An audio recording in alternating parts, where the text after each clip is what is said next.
Stanley is employee number 427. He sits at a desk in a featureless office building, and his job is to press buttons. A screen tells him what to do. He does it every day without complaint. And in that repetition, the game establishes its first rule. Stanley is not trapped by chains. He is trapped by routine. Then, one day, the instructions stop. No new orders appear on the screen. Stanley waits. Nothing happens. So he stands up.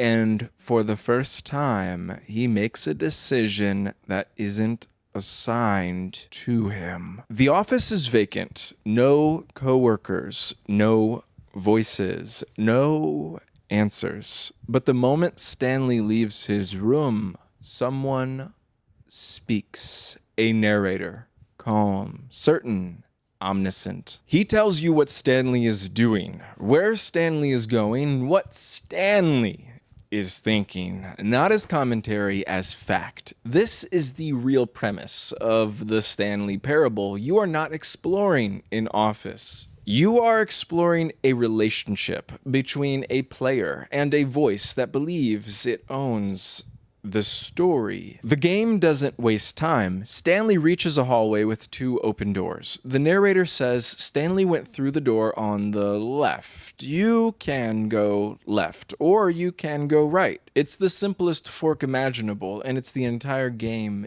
in miniature. Because the choice isn't really left or right. The choice is, do you accept the story being told to you, or do you test it? And the moment you test it, the Stanley Parable reveals its real engine. The narrator reacts. Most games have narration as decoration. The Stanley Parable uses narration as a control structure. If you obey, the narrator becomes generous. He gives you a coherent plot, a mystery, a conspiracy, a hidden facility. He rewards you with the feeling of being guided toward meaning. But if you disobey, he changes. At first, he corrects you gently. Then he bargains. Then he mocks you. Then he panics. Then he tries to trap you inside his own story like a spider laying webbing over a fly. The narrator is not describing the game. He is negotiating with you. And every negotiation is really about one thing: authority. If you follow the narrator's instructions cleanly, he leads you into the heart of his story, a mind control facility buried beneath the office. The implication is obvious. The workers were being controlled, the building is a machine, the mystery has an answer. Stanley reaches a control console with two choices, on or off. The narrator tells you what to do.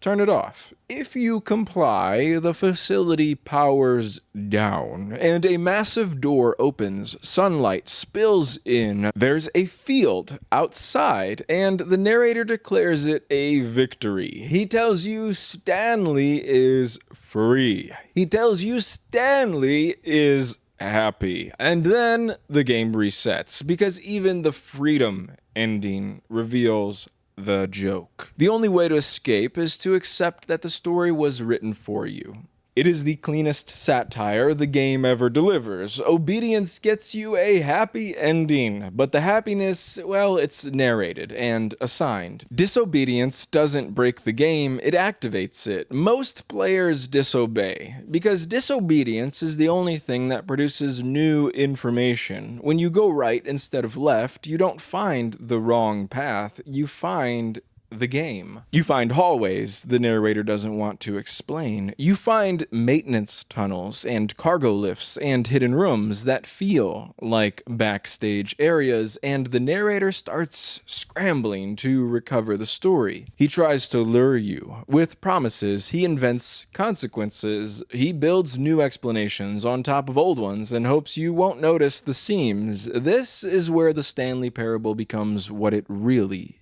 is. Not a story about an office worker, a story about a storyteller losing control. Eventually, if you resist long enough, the game stops pretending it's a coherent narrative. It begins restarting itself in front of you over and over. The narrator tries new approaches, new lines, new rules, new setups. At one point, he introduces a literal line on the floor, an adventure line, as if a painted stripe can restore meaning. And then you find it, a schedule, a flowchart, a board that outlines exactly what is happening, when it will happen, and how the narrator will react, including the moment when the narrator will forget everything.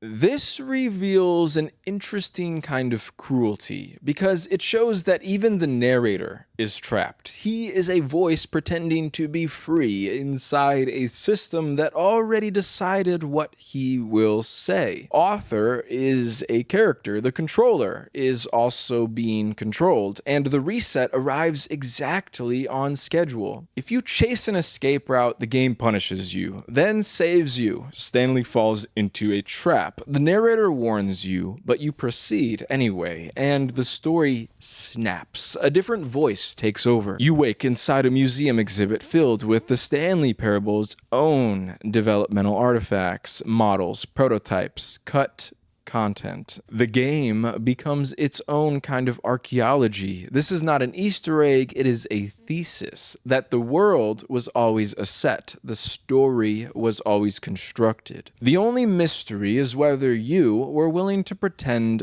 otherwise. One of the most uncomfortable endings is the one where the narrator tries to give Stanley a life, a wife, a home, a domestic narrative. He floods the screen with button prompts, commanding you to press keys to affirm love, to affirm meaning, to affirm a story, and as you press those prompts, the room begins to dissolve into office geometry. The truth emerges. Even your emotions are being gamified. Even affection is being used as a reward system. And then the final prompt arrives like a punchline. Press a key to die. The narrator doesn't just control the story, he tries to control the reason you care. Most games are built like arrows. They point toward a conclusion. The Stanley Parable is built like a loop. It is a machine designed to let you test the limits of agency inside authored space. You can obey, you can rebel, you can hide in a broom closet and watch the narrator turn your refusal into comedy. You can jump off a ledge simply because you can. You can try to cheat and be punished with a serious room. You can find a room that congratulates you for finding the whiteboard ending because the game is laughing at the idea of completion. No matter what you do, you return to the desk. The system resets, but you remember. And that's the only thing that accumulates, not progress, not upgrades, not even victory, but awareness. It isn't just about games, it's about any system where choice exists only inside a frame someone else designed. Workplaces, institutions, social roles, algorithms, you are told what to do, and you do it. The routine becomes identity. Then one day the instructions stop, and you realize you don't know what you want without them. The narrator is funny, but he's also familiar, because he is the voice of structure, insisting that structure is meaning, and the player is the disturbance, the question, the refusal. The Stanley Parable doesn't give you a truth. It gives you a mirror, and it watches what you do when you notice the mirror is there, because the real parable isn't Stanley's, it's yours. The story keeps restarting, the room stays the same, the voice keeps talking, and eventually you learn the only decision that can't be narrated for you, whether you keep listening.